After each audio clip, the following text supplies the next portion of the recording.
"Leave, you useless old ladies who can't even clean properly." My husband and I, who were living with our eldest son and his wife, were giving $3,000 to help with expenses every month. But his wife would often insult us with hurtful words and make life difficult for us. We were fed up and angry. We didn't want anything to do with her anymore and decided to get back at her someday. My name is Susie. I'm 62 years old and work part-time while also taking care of our home.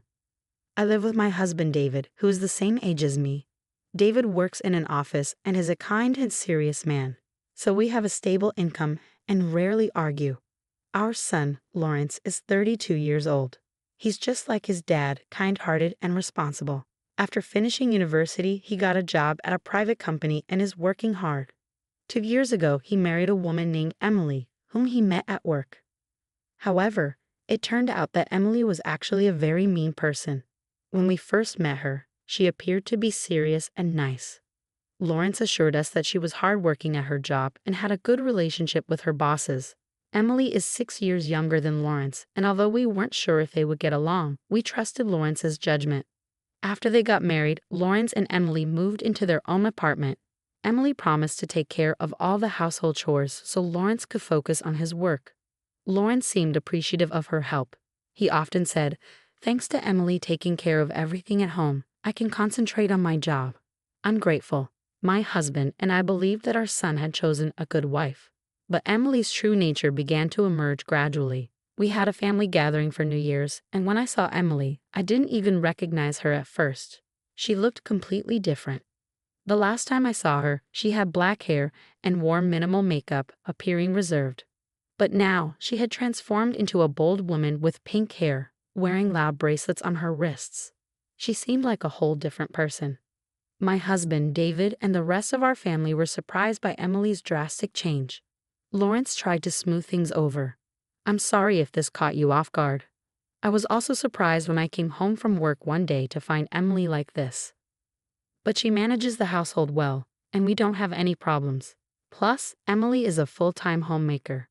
Can we overlook this? After hearing Lawrence's explanation, I felt a weight lifted off my shoulders. Well, if Lawrence is fine with it, then so am I. I was just taken aback by how different Emily looks now. It's not fair to judge someone solely based on appearances, and it's not my place to complain. My family seemed to agree with my sentiment. Later, we all had a good time drinking together until Emily caused a scene. She got extremely drunk and started hurling insults at everyone around her. "You dare to defy me?" I once took down 3 classmates at once back in middle school. It became evident that she had a tendency to become aggressive when intoxicated. She even directed hurtful words at me and David, yelling, "Stop clinging onto life needlessly, you old pests. Nobody is pleased that you're still alive." Her words cut deep. There's a limit to what's acceptable, even under the influence of alcohol. David looked furious, and Lawrence was visibly shocked. "Hey, even for a drunken conversation, you've crossed the line. Apologize." However, Emily didn't even listen to Lawrence. "You dump all the chores on me, then have the guts to lecture me, a weakling like you. I could take you down in a heartbeat." Emily kept on with her verbal assault, causing chaos and trouble for everyone around. Eventually, she passed out from the alcohol and the tension eased, but the mood remained sour. Everyone was furious with Emily. Then one of the relatives brought up Emily's earlier claim about defeating classmates. "Was she a troublemaker in the past?" they asked. "No," Lawrence replied. "Emily graduated from a public university. I always thought she was a serious person." But the relative remained doubtful. "Do we have any proof she's been on the straight and narrow? Maybe we should dig into Emily's past to see what kind of person she really is." I agreed with the idea. "It might be worth looking into," I said. Lawrence promised to investigate further. Since Emily had no living parents and few ties to her relatives, he decided to hire a private investigator. The investigation uncovered that Emily had been quite rebellious during her middle school years and even led a group of troublemakers. She was so infamous that even the local troublemakers followed her lead since she was in 9th grade. Concerned about her future, Emily started to put on a more serious facade. Despite graduating from a public university, she remained connected with her rowdy group of friends. Even now, when Lawrence was at work, Emily would invite these troublesome friends over, causing disturbances that annoyed the neighbors. It became clear that Emily was hiding her true nature. She was indeed a troublemaker. Frustrated by this behavior, Lawrence brought up the idea of divorce. However, Emily reacted with tears and pleading. "I'm sorry. I'll change and be more serious. Please forgive me. I need you, Lawrence. Please don't leave me." She even reverted to her old appearance and deleted her friends' contacts from her phone right in front of Lawrence. She apologized to the relatives she had upset during the New Year's gathering and repeatedly called me to apologize. Seeing her efforts, Lawrence began to reconsider his decision. As a result, Lawrence and Emily decided not to divorce and opted to continue their married life. Since Lawrence was the one married to Emily, my husband, and I felt it wasn't our place to interfere too much. So we respected Lawrence's decision. When I saw Emily again at the family summer gathering, she seemed to have become a more serious person, and I hoped things would be fine from then on. However, one day while I was at my part-time job, I strained my back while lifting a heavy object. The pain was so severe that I couldn't move. My colleagues rushed me to the hospital, where I was diagnosed with a significant back strain and advised to rest. When I called Lawrence to tell him about it, he suggested something unexpected. "Why don't you come and live with us? Both Emily and I, along with Dad, could take care of you. At your age, incidents like these might happen more often, and it would be better if we were there to help." As I pondered the idea, it seemed like a sensible solution. Once my back pain had subsided, my husband, Lawrence, Emily, and I sat down and discussed the idea of living together. We all agreed it made sense, especially considering our spacious single-family home. With no space issues, Lawrence and Emily moved in with us, and we began our shared living arrangement. Initially, everything went smoothly. Emily took on half of the household chores, which lightened my load significantly. My husband and I contributed financially, providing around $3,000 each month to cover expenses. Although my part-time job limited my financial contribution, I wanted to ease the financial strain on Lawrence and Emily as much as possible. However, Emily's behavior started to change gradually. She began claiming she wasn't feeling well and started pushing more of the household responsibilities onto me. Initially, I believed her and took on the extra chores, but I soon noticed inconsistencies. She appeared perfectly healthy, eating hearty meals and even going out for leisure activities all day. Feeling perplexed, I confronted Emily gently, expressing my concerns. "I hate to question this, but are you truly unwell?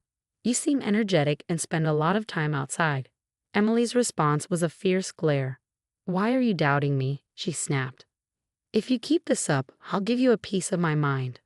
I was taken aback by her coarse language. It was evident she felt no remorse. She was likely only pretending to change to avoid losing Lawrence. Emily, sensing my shock, scoffed, "Are you scared, Aria?" "Well, get used to it. I've played the quiet girl for too long. It's time for me to be myself." "You're aware of the consequences if you continue, right, Emily?" It seemed Emily had used intimidation tactics before, perhaps during her school days. This behavior had carried over into adulthood, where she could manipulate others to get her way. While I couldn't deny feeling afraid of Emily, I hadn't lived 62 years to be pushed around. Holding my ground, I warned her sternly, "If your behavior crosses the line, it could be considered a crime, you know? I'm not here to obey your orders like a robot. If you push too far, I won't hesitate to involve the authorities." Emily appeared surprised by my unexpected response, but she quickly fired back, "Shut up, old woman. I'll never forgive you." Her outburst startled David and Lawrence, who rushed to see what was happening. They were both home since it was their day off. After briefly explaining the situation, David and Lawrence frowned. It was decided that the four of us would discuss the matter. "Diva." David addressed Emily firmly. "Firstly, apologize to Susie." However, Emily refused to apologize. Instead, she crossed her arms defiantly. "Why should I apologize to an old woman? I thought Susie would handle the household chores, so I agreed to live together, but my workload hasn't decreased as I expected. It's only gotten worse." Emily's next words were even more shocking. "No matter what anyone says, I won't change. From now on, you'll all do as I say. Oh, but Susie and David are useless. You two old hags can leave since you don't even contribute to the household chores." Her words ignited a fire within me. I've had it with this woman. I resolved firmly to seek revenge. My usually calm husband seemed equally furious, his face flushed with anger. "Should we leave now feeling the same?" he asked. "Or should I distance myself from Emily immediately?" I nodded in agreement, saying, "Yes, let's go." My husband and I swiftly packed our belongings and left without delay. Although we said we were moving out, we couldn't take large items like dressers, so we planned to return for them later. Lawrence mentioned he still needed to talk to Emily, so he chose to stay behind. My husband and I headed to a budget hotel for the time being. We didn't own another house, and we didn't want to burden our friends, so we opted to stay there until we found a new place. The next morning, Emily began bombarding my cell phone with calls starting at 8 a.m. Initially, I considered ignoring them, but her persistence was relentless, with 20 calls in just 1 hour. Though I regretted not blocking her number sooner, I felt a twinge of curiosity about her intentions, prompting me to answer once. "Hello, is this Susie?"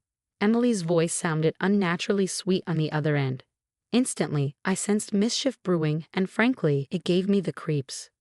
From her serious demeanor to her sudden shift to a cutesy persona, I couldn't help but wonder how many faces Emily could wear. Regardless, one thing was clear. I couldn't trust her, no matter which version showed up. Realizing the futility of continuing the conversation, I simply replied, "No, thank you," and promptly ended the call.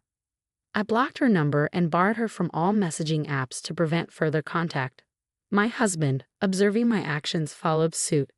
As a united front, we decided to cut off all communication from Emily indefinitely. Later in the afternoon, Lawrence called me. "Mom, I've divorced Emily. I left the house early this morning and just submitted the divorce papers." He explained that when he had informed Emily of his decision the previous night, her response had been dismissive. "Try if you can." With no hesitation, Lawrence proceeded with the divorce. Upon hearing this news, I couldn't help but feel relieved. Staying with someone like Emily would never lead to happiness. I shared with Lawrence that Emily had called earlier, acting strangely cutesy. Lawrence's expression soured at the mention of Emily's behavior. Back when Emily was rebellious, she would resort to acting cute to smooth things over with her boyfriend whenever things got awkward. She's incredibly naive if she thinks that tactic will work now that we're all adults. His sentiment resonated with me completely. Emily's been cheating too. What, really? I was genuinely taken aback. The thought that she would add infidelity to her already despicable behavior was beyond belief. Her claims of illness seemed increasingly dubious to me. She appeared perfectly healthy and went out far too often. Suspecting there was more to her story, I decided to hire a private investigator. The results were shocking. Emily had been cheating with an unknown man. Lawrence even provided photographic evidence showing Emily kissing a young man in public, his green hair making him stand out. I warned Emily that I pursue legal action against her, and I fully intend to. "I'll also seek damages from her affair partner," Lawrence informed me. As I examined the photos he sent to my phone, Emily's nonchalant attitude in response to the accusations puzzled me. Then why did she call me? I pondered aloud. Who knows? Maybe she wanted to know where I was after I moved out. Emily never expected me to leave. She thought if she acted tough and intimidating, I'd stay, Lawrence surmised. But now that I'm gone for real, I think she panicked and tried to win me back. I sighed deeply. Regardless of her motives, I had no desire to aid someone like her. I hoped she would experience the full weight of loneliness on her own. After some time, my husband Lawrence and I managed to secure a new apartment where we could all live together. Initially, we contemplated evicting Emily from our old house and returning there. But considering its size and potential vacancy in the future, we deemed it more practical to sell it off. Lawrence agreed, expressing his willingness to part with the property. "Living there isn't a necessity for me. Selling it sounds like the best option," he remarked. As for Emily losing her place, it was of little concern to us. With the help of relatives, we returned to the old house to retrieve our belongings. To our dismay, Emily greeted us with a smug grin, suggesting that we resume living together. I realized I can't bear loneliness. Wouldn't it be better for us all to live together again? Plus, I want to save money and avoid paying Lawrence any alimony, she proposed audaciously. Her bold request ignited my simmering anger. If you're going to make a request, at least do so humbly. This isn't a matter for jest.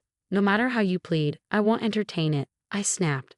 David, my husband, interjected with a cold tone. We're selling this house, so leave promptly and fulfill your obligations to Lawrence. I could never forgive you. Stop attempting to reignite our relationship. Lawrence echoed his sentiments firmly. Emily's flirtatious facade crumbled at his words. Lawrence has a stable income, so I initially thought marrying him would allow me to relax and become a housewife. But now, there's no ulterior motive. I truly love Lawrence. And of course, I need both of you, Susie and David, Emily insisted. However, her words did little to quell the seething anger within us. Mine, David's, and Lawrence's, only serving to stoke the flames further. In that tense moment, a previously silent relative, who had been observing the situation, couldn't remain silent any longer. They interrupted Emily with a firm voice. Emily, you are a despicable woman. If you have so much to say, why don't we settle this with a fair fight? You seem confident about your strength. With a hint of intimidation, the relative revealed their physical prowess, reminding Emily that they had competed in a national karate competition. This relative in their 30s was well known for their strength, and we had called them in case Emily decided to cause trouble. Sensing the imminent threat, Emily recoiled. No, I don't want to fight. Once you leave, don't ever bother Susie and the rest again.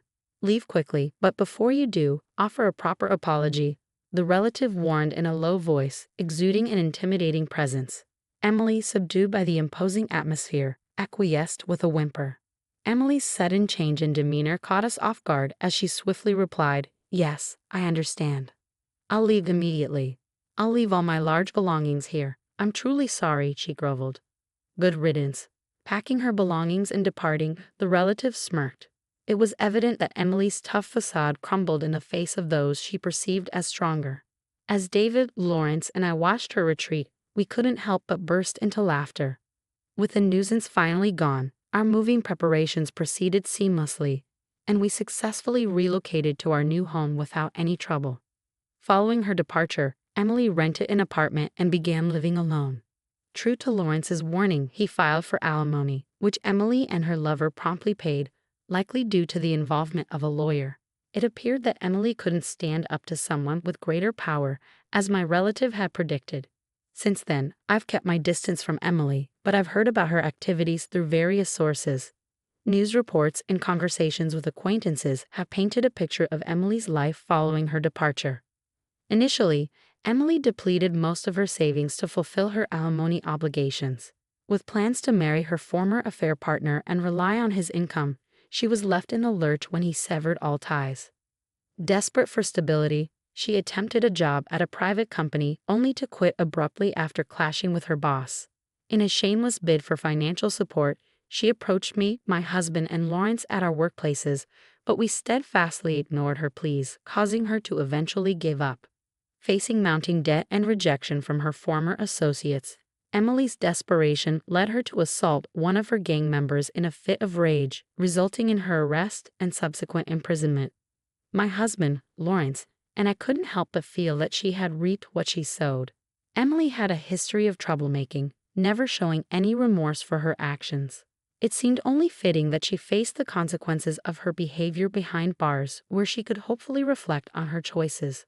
In stark contrast, my husband, Lawrence, and I were enjoying peaceful, contented lives.